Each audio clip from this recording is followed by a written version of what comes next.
Cada día me levanto con ganas de... Hola y Dios te siga bendiciendo. Bienvenido a nuestro podcast El Reto del Día. Hoy nuestro formato de conversaciones donde estamos hablando acerca de inquietudes, de preguntas que surgen en relación a nuestra fe y a nuestra vida espiritual. En esta conversación que sostuvimos con el pastor Adrián Urgilés, que esperamos que seas bendecido, edificado y sigas fortaleciendo tu fe. Así que quédate con nosotros con este mensaje hasta el final y Dios te siga bendiciendo. Es una conversación con el que me dio la salvación. Mi vida entera es su canción. Conversaciones, pura bendición. Escucha bien, mi gente. Aquí está la verdad. Me gusta mucho ir dejando conceptos claros, posiciones claras, porque como lo mencionaba, hay muchas suposiciones también. Alguien decía, pastor, es que yo sinceramente busco a Dios, decía, pero sinceramente puede estar equivocado también. Exactamente. Hay gente que ama a Dios, pero quizás no lo busca como Él quiere o a la manera del Señor, sino a mi parecer. Y por eso es importante quizás estas preguntas y este espacio, pastor, le agradezco mucho que haya accedido, ¿no? a compartir, a hablarles a todas las personas que nos están viendo.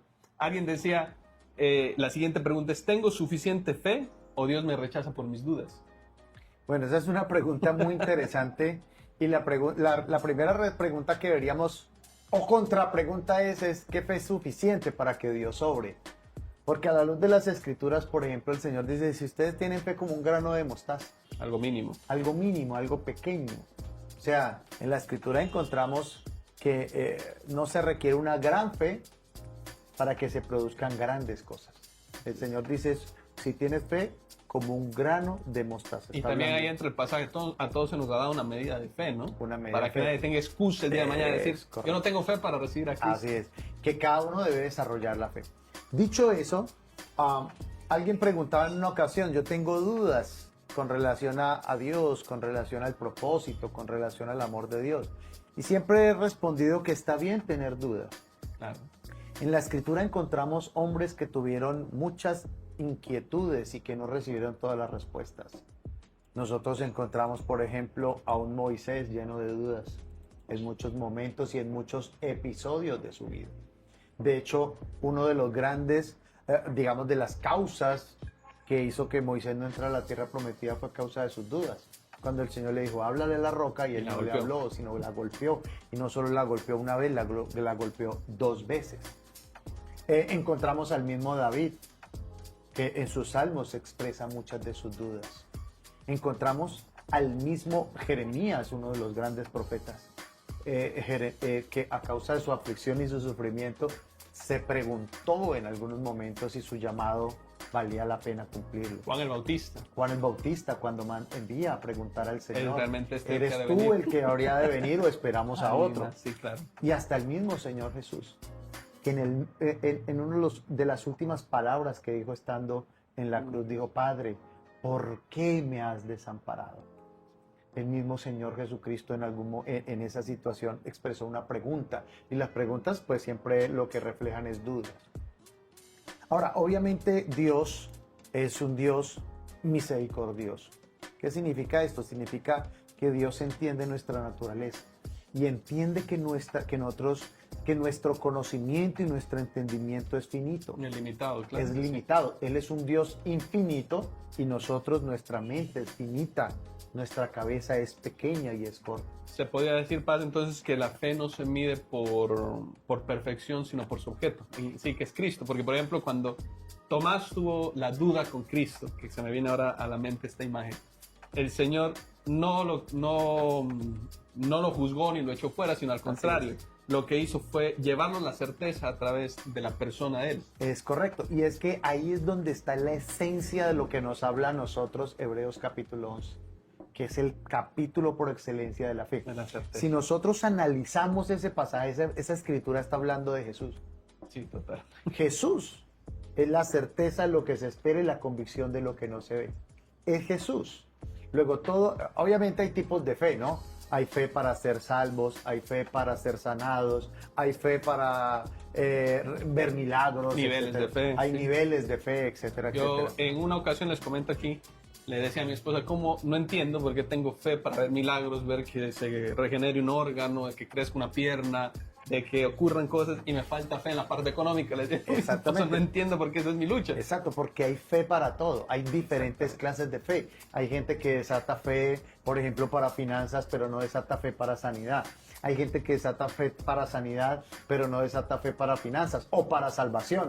Hay gente que desata fe para finanzas, para sanidad, no les duele un pelo, les va muy bien en sus negocios, pero no creen en la salvación.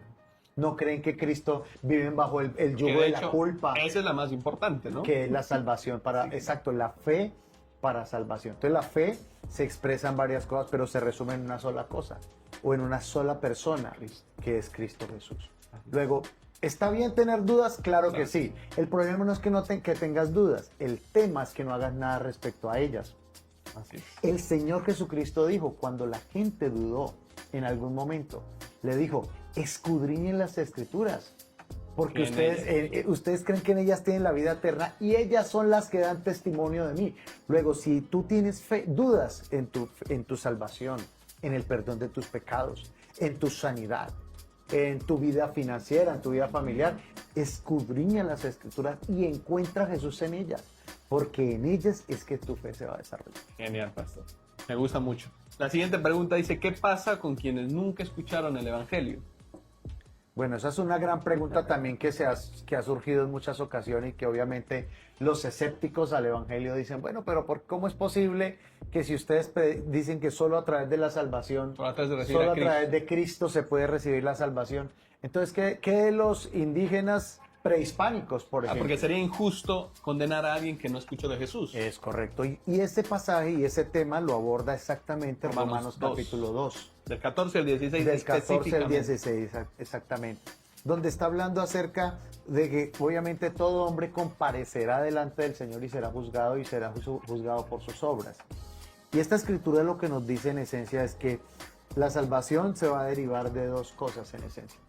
Número uno, si oímos nuestra respuesta al Evangelio, para resumir. Si respondimos positivamente al Evangelio, seremos salvos. Si rechazamos el Evangelio, entonces hay condenación. Pero también la Escritura en este pasaje habla acerca de que habrá un juicio por conciencia. Esto significa que Dios escribió su ley en la mente y en el corazón de todo el ser humano, de todos los seres humanos. Fíjense, por ejemplo, los caníbales, que eran bárbaros, trogloditas, que consumían carne humana. Pero no lo hacían entre ellos. Exacto, no lo hacían entre ellos. Y esas mismas sociedades Sí, claro. Tienen sus normas. violentas, absolutamente violentas, tenían código ético.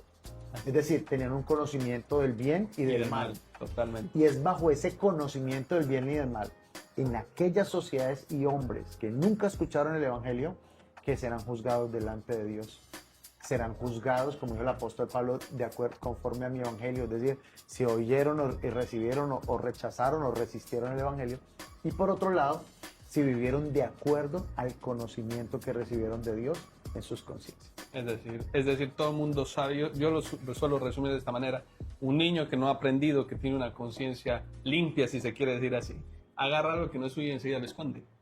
Porque en su corazón está grabada ya el bien y el mal. Exactamente. Entonces, el Señor va a juzgar por esa conciencia que ha sido depositada en cada uno de nosotros. Así es. Hermoso. Así es. La siguiente palabra o la siguiente pregunta, pastor, dice, ¿por qué hay tantas denominaciones y doctrinas diferentes? Bueno, esa es una pregunta bastante interesante también y que obviamente no es tan fácil, digamos, la respuesta, ¿no? Tan simple. Nosotros encontramos en la escritura, obviamente, varias corrientes, pero en esencia yo creo que esto se origina por varios aspectos. En primer lugar, los niveles de revelación. La Biblia nos enseña que hay personas que tienen diferentes niveles de revelación. En Proverbios, por ejemplo, dice: el camino del justo es como la luz de la aurora, que va en aumento hasta que el día es perfecto. Eso significa que hay quienes tienen más luz que otros. Y obviamente cuando una persona tiene más luz que otra, pues en ese proceso o continúa el proceso o se desvía en el proceso. Así es. Y hay quienes obviamente en el camino se desviaron del proceso, se desviaron de la verdad. Lo menciona el apóstol Pablo, lo menciona el apóstol Juan, con relación, por ejemplo, a la divinidad de Jesús en el Nuevo Testamento, que se formó este gran conflicto entre los arrianos, por ejemplo, que creían que Jesús no era divino, etcétera, y fueron conflictos que vivieron los mismos gnósticos, que creían que Jesús no había venido en carne y que era imposible, porque digamos que cómo era posible que Dios, que es santo, habitara en una naturaleza humana Y que de es hecho, pecaminosa. pastor, ahí todavía se ha extendido mucho, que hoy en día hay mucho judaísmo y personas que están diciendo, yo creo en el Eterno, pero no creo en Cristo. Entonces, no están creyendo en el Evangelio del Señor, en lo que el Señor ha establecido en su palabra. Es correcto, esos son los antiguos arrianos. El arrianismo nunca cesó, pero de pronto no tenemos mucho tiempo para hablar sobre eso ahora. Pero la respuesta es, en primer lugar, porque hay quienes en el proceso de revelación o de aprender prefirieron desviarse de la verdad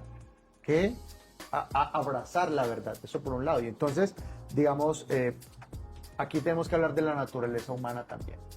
Y es que en la naturaleza humana para muchas personas es más fácil desviarse de la verdad que someterse a ella. Tenemos, por ejemplo, la historia de Enrique VIII, ¿no? Enrique VIII era un rey de Inglaterra que por la fe que había abrazado, que era la fe católica, él sabía que no podía divorciarse y casarse. Entonces Enrique VIII se enamora de una mujer, se separa de su esposa, se enamora de una mujer y decide casarse. Pero la iglesia entonces le dice no lo puedes hacer porque la escritura lo contradice. Entonces él hace una de las decisiones más curiosas de la historia, y es crear su propia religión. Y ahí es cuando nace el anglicanismo. Y entonces para él fue más fácil cambiar la religión, cambiar la doctrina que cambiar su conducta. Y aquí es donde, por eso decía que tenemos que hablar de la naturaleza humana.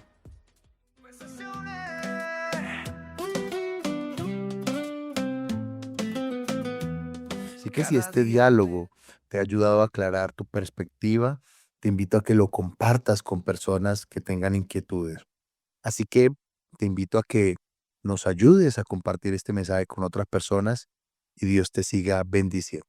Mando un abrazo muy estrecho y nos estaremos escuchando. Hasta la próxima. Aquí está la verdad presente. Mi Dios es real, no es religión, es una relación, pura conexión. En la calle o en casa, Él siempre está. Mi mejor amigo.